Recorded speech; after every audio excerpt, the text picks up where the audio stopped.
त्र्यम्बकं जजामहे सुगन्धिं पुष्टिवर्धनम् उर्वारुकमे वन्दनात् मृत्युमुक्ष्यमामृतात्। ॐ त्र्यम्बकं जजामहे। कीर्ति,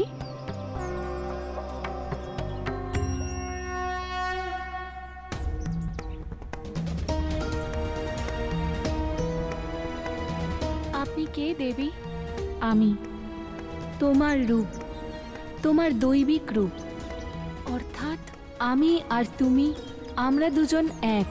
এই পৃথিবী লোকে আসার আগে তুমি আমারই রূপ ছিলে, আর আমি তোমার দৈবিক রূপ। আমি আপনার কথা বুঝতে পারছি না দেবী। হে কীর্তি, সত্যিটা জানার সময় এসে গেছে। কোন সত্যি? তোমার এই সংসারে আসার আসল উদ্দেশ্য কি?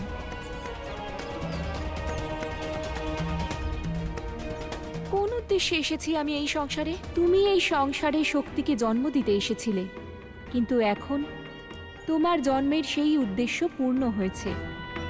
অর্থাৎ পূর্ব জন্মে তুমি পিতৃর কন্যা ছিলে। তাহলে আমি এখন এই রূপে? সেই কারণটা জানার জন্য তোমায় অতীতে যেতে হবে।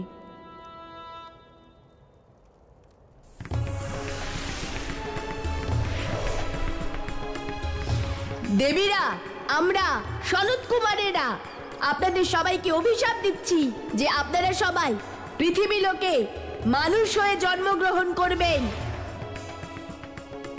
তারপর দেবর্ষি নারদের কথা মতো সনত কুমারেরা অভিশাপ থেকে মুক্ত করার জন্য তোমায় শক্তির আরাধনা করতে বলেছিলেন, আর তারপর দেবী শক্তি তোমাকে বরদান করেছিলেন।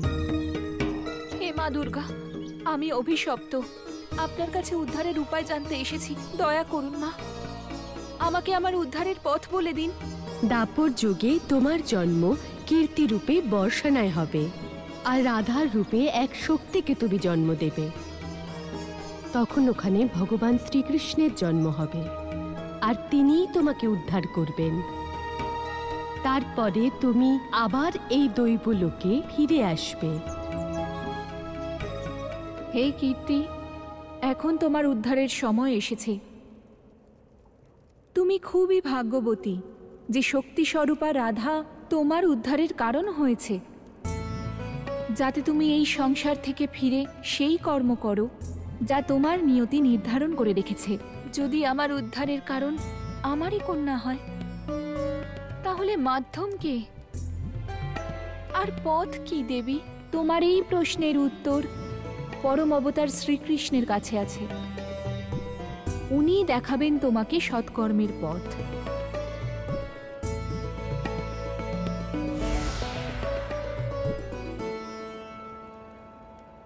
হে শিব শম্ভু, দেবাদিদেব মহাদেব, আমি আজ পর্যন্ত জানতেই পারিনি যে আমি এই সংসারের সব থেকে ভাগ্যশালী মা, যে নিজের গর্ভে এক কন্যাকে নয়, রাধার রূপে শক্তিকে জন্ম দিয়েছে। এর থেকে বেশি গর্বের এক মায়ের কাছে আর কিছুই হতে পারে না। রাধার জন্য আমি পরম অবতার শ্রীকৃষ্ণের শরণ পেয়েছি। এবার আমি বুঝে গেছি প্রভু, বরাহরূপ আর কূর্মরূপের দর্শন পাওয়ার কারণ আপনার কৃপা পেয়ে আমি ধন্য হয়ে গেছি।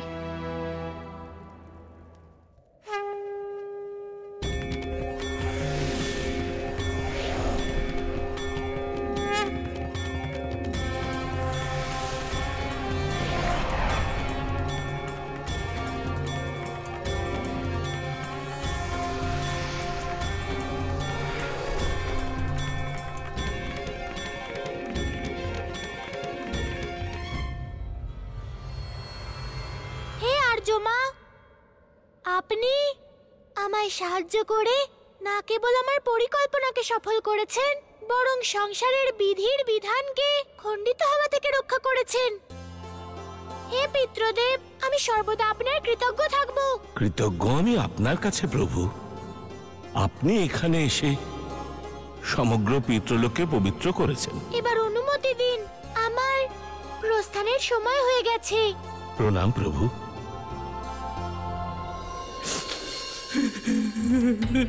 আমি তো ভেবেছিলাম যে একটা তীরে দুটো লক্ষ্য ভেদ হবে, পরিকল্পনা আমাদের হবে আর কর্ম ওর হবে, কিন্তু পাশাই ঘুরে গেল। আর তার উপরে ওই দুষ্ট শনির 7.5 প্রসাদ পেলেন আপনি। হ্যাঁ ভগবান, ভগবান আমায় ক্ষমা করুন, কিন্তু একটা কথা বলি, একটা ছায়াও মানুষের সঙ্গ ছাড়ে না, ঠিক তেমনি এই 7.5, এই শনির 7.5ও এইভাবে সঙ্গে থাকে। মনে হচ্ছে এই 7.5 আপনাকে সঙ্গে করেই নিয়ে যাবে। ভগবান, ভগবান, আপনি তো অন্তর্যামী, আপনি তো ত্রিকালদর্শী। এমন কোনো উপায় কি নেই যাতে আপনার 7.5 প্রভাব আমার উপরে পড়ে, আমার উপরে পড়ে, আমার উপরে পড়ে? আপনার সমস্ত কষ্ট, সমস্ত দুঃখ আমি সহ্য করব। আরে আমি তো মৃত, 7.5 আমাকে আর কি মারবে? ওঠো ভগবান,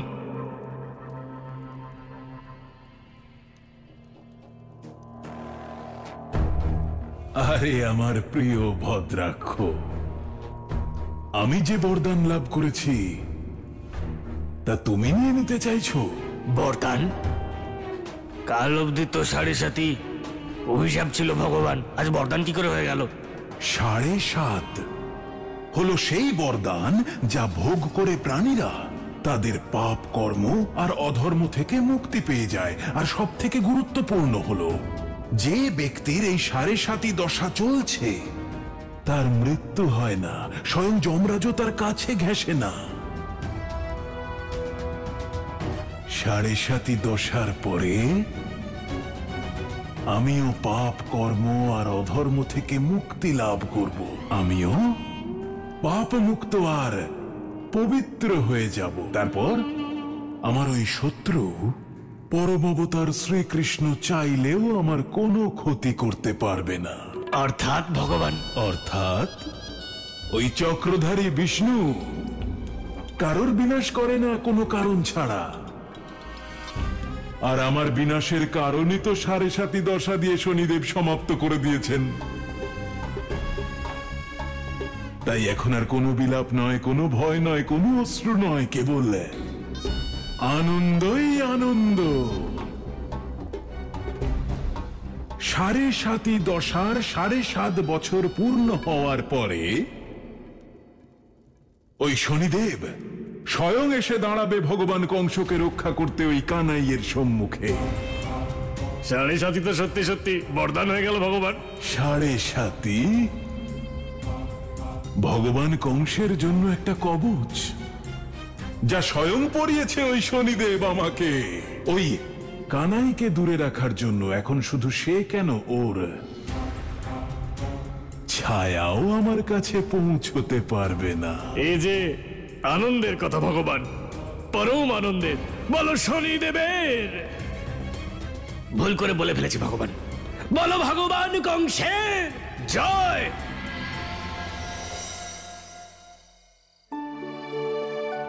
রাধা মা,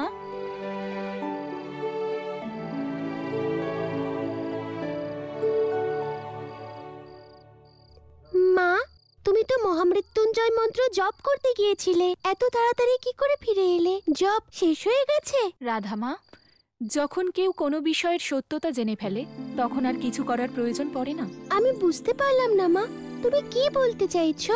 শুধু এটুকুই যে মায়ের কাছে রাধার মতো কন্যা আছে তার কোনো মহামৃত্যুঞ্জয় মন্ত্র জপ অথবা তপস্যা করার কোনো প্রয়োজন নেই। মা, আমার তো মনে হচ্ছে তুমি মজা করছো। না, সত্যি বলছি মা, এটা আগে আমি জানতাম না যে আমার কাছে সংসারের সব থেকে বড় শক্তি আর সব থেকে বড় সম্পত্তি আছে। সারা সংসার যাকে পুজো করে তাকে আমি চিনতেই পারিনি। এখন আর আমার কোনো সংকট নেই, কোনো কষ্ট নেই। মা, এটা তুমি বলছো? বনে ওই গোয়ালা যা করেছে তাকে তাকে তুমি কি বলবে? ভ্রম। হ্যাঁ রাধা, ওটা আমাদের ভ্রম ছিল। কানাইয়ের সম্পর্কে এমন ধারণা করা অনুচিত। কানাই কখনো আমাদের ক্ষতি করতে পারে না। যে একটা পিঁপড়ের কষ্ট সহ্য করতে পারে না, সে আমাদের কষ্ট দেবে? তোমার এই যুক্তি আমি মানি না। ও ছলনাকারী। ও আমার সঙ্গে ছলনা করেছে, আমার বিশ্বাসের সঙ্গে ছলনা করেছে, আর মায়ের মতো তোমার সঙ্গেও ছলনা করেছে। ও ছলনা নয়, লীলা করে। ও লীলাধর রাধা। ছলনা আর লীলার মধ্যে অনেক পার্থক্য। কানাইয়ের থেকে ভালো, সৎ তোমার অন্য কোনো সখা হতেই পারবে না। রাধা, কানাইয়ের প্রতি তোমার মনে যে ক্ষোভ আছে তা দূর করে দাও। ও আর তুমি দুজনে মিলে আমাকে জীবনের দুঃখ থেকে মুক্ত করেছো। ক্ষমা করো মা, মোহবশত তুমি কানাইয়ের কোনো ভুল দেখতে পাচ্ছ না, তাই ওর অনর্থকেও তুমি ভালো মনে করছো। ও প্রশংসার যোগ্য নয় মা, বরং উপেক্ষার যোগ্য।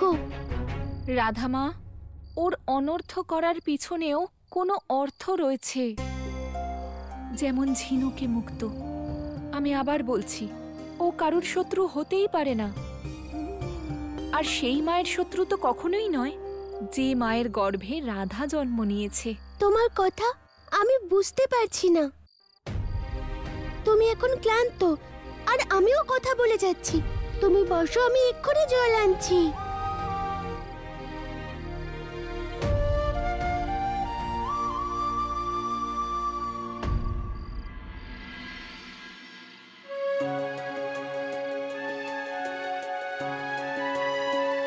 হে শক্তি স্বরূপা, আপনি আমার গর্ভে জন্ম নিয়ে আমাকে আমার অভিশাপ থেকে মুক্ত করেছেন। আমার জন্ম জন্মান্তর ধন্য হয়েছে, ধন্য হয়েছে।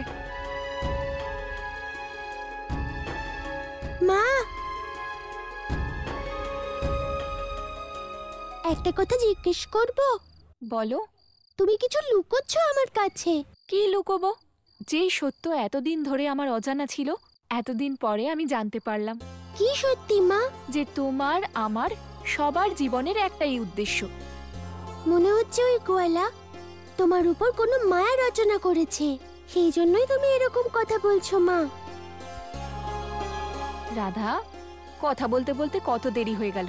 চলো, আমি তোমায় ঘুম পাড়িয়ে দিই। তুমি একটুও চিন্তা করো না মা, আমি ঘুমিয়ে পড়বো। এসো।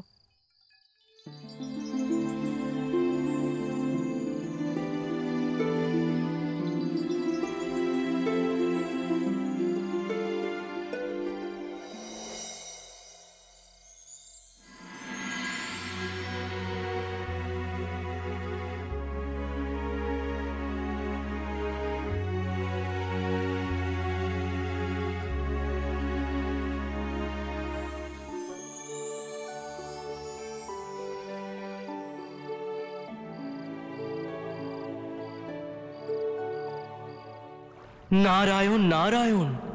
হে প্রভু, কত মর্মান্তিক দৃশ্য।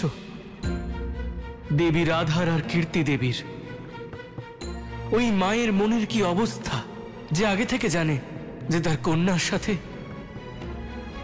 এটাই শেষ দেখা প্রভু। আর দুজনেই চিরকালের জন্য একে অপরের থেকে আলাদা হয়ে যাবে প্রভু। নিয়তি কতটা নিষ্ঠুর প্রভু। নারায়ণ নারায়ণ। নিষ্পক্ষ ন্যায় আর ভারসাম্যের জন্য নিষ্ঠুর হওয়া অনিবার্য হয়ে পড়ে দেবর্ষি। নারায়ণ নারায়ণ। আমি বুঝে গেছি প্রভু। এবার আমার মহাপ্রস্থানের সময় এসে গেছে। তোমার আমার সঙ্গ এতটুকুই নির্ধারিত ছিল। তোমাকে একা রেখে যাচ্ছি।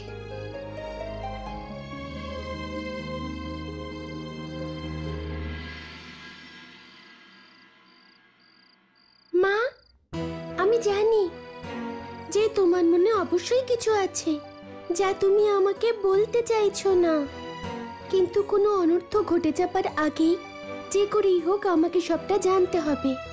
আমি এটা জানি যে এই সব কানাইয়েরই ছলনা।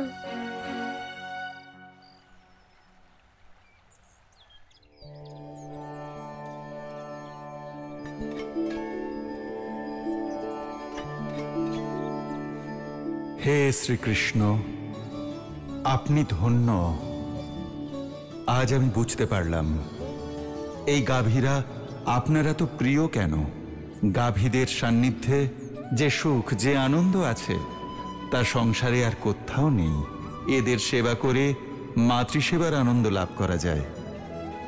হে প্রভু, এখানে এসে মাতৃসেবার আনন্দ আমি লাভ করলাম।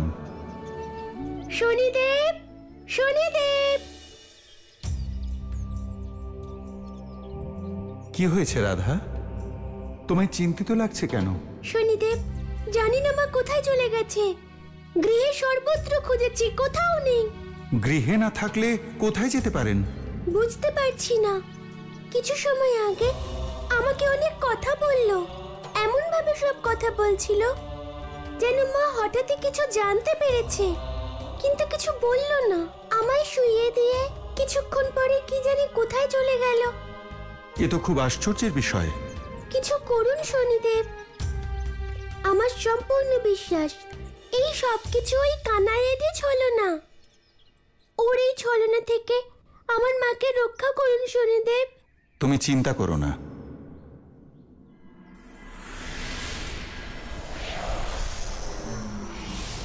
হে কৃষ্ণ, কতটা নির্বোধ, কতটা অভাগিনী ছিলাম।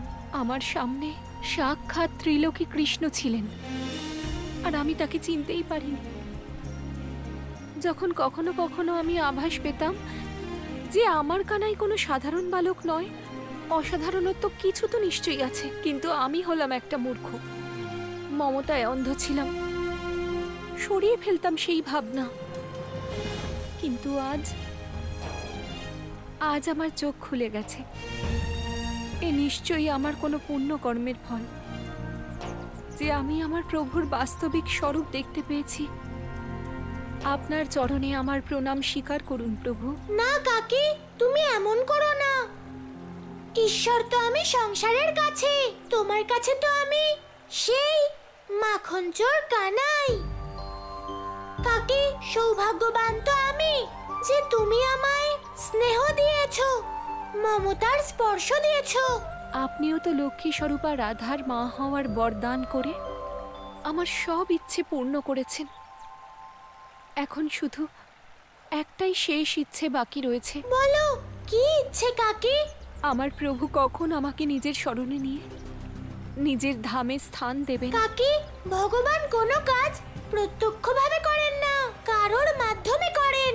যখন সঠিক সময় আসবে তখন তোমার এই ইচ্ছে অবশ্যই পূর্ণ হবে। প্রভু, আর বিলম্ব করবেন না, আমাকে নিজের শরণে নিয়ে নিন।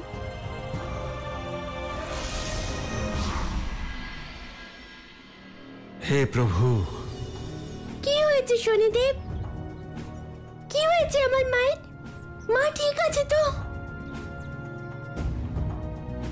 আপনি ধন্য প্রভু, আর ধন্য আপনার লীলা। ভগবান শ্রীকৃষ্ণের লীলা না কেউ বুঝতে পেরেছে, না কখনো পারবে। ওনার লীলা অপার। কিন্তু কি হয়েছে শনিদেব, আমাকে বলুন আপনি। দেবী রাধা, না উনি আমাকে দোষী করলেন, না নিজেকে। উনি এমন লীলা রচনা করলেন যাতে দেবী কীর্তির প্রস্থানের পথ প্রশস্ত হয়ে গেল। আপনি কি বলছেন শনিদেব? তোমার মা দেবী কীর্তি সংসারের শাশ্বত সত্যের জ্ঞান লাভ করেছেন। সেই জন্য তিনি প্রভু শ্রীকৃষ্ণের শরণ লাভ করেছেন। না, এটা সত্য নয়। এটাই সত্য মা রাধা। তাই এখন আমার কিছুই করার নেই, কারণ তোমার মা স্বইচ্ছায় ভগবান শ্রীকৃষ্ণের শরণে গিয়েছেন। এখন না তাকে কেউ ফিরিয়ে আনতে পারবে, আর না কেউ তাকে আটকাতে পারবে। কানাই সব বন্ধনের ঊর্ধ্বে রাধা। রাগ, দেশ, মোহ, মায়া, সফলতা, ব্যর্থতা সবকিছুর ঊর্ধ্বে। আমার মা এখন কোথায়? আপনি শুধু সেই স্থানের নাম বলুন, আমি যাব সেখানে। আমি আমার মাকে নিয়ে আসবো সেখান থেকে। তার জন্য নীলাঞ্চল পর্বতে যেতে হবে তোমায়। নীলাঞ্চল পর্বত? যার গুহায় তুমি সনত কুমারদের দেখা পাবে।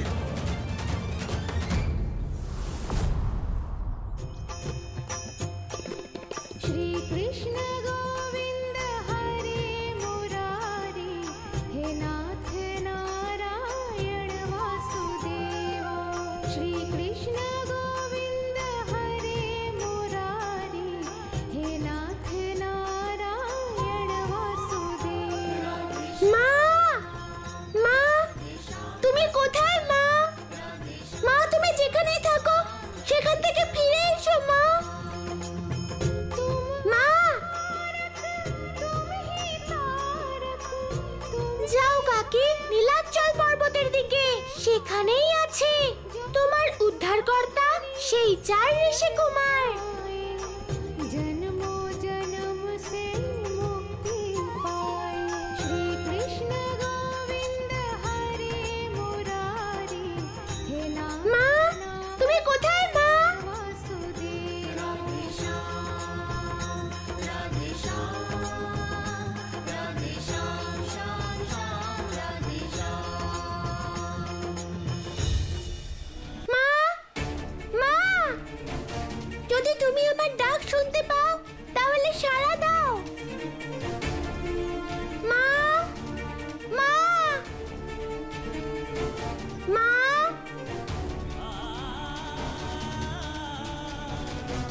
মনে হয় পৌঁছে গেছি, এটাই সেই নীলাঞ্চল পর্বত। মা আমি জানি তুমি কোথায় আছো, আসছি আমি আমার সঙ্গে নিয়ে যাবার জন্য। আমি তোমাকে কোথাও যেতে দেব না।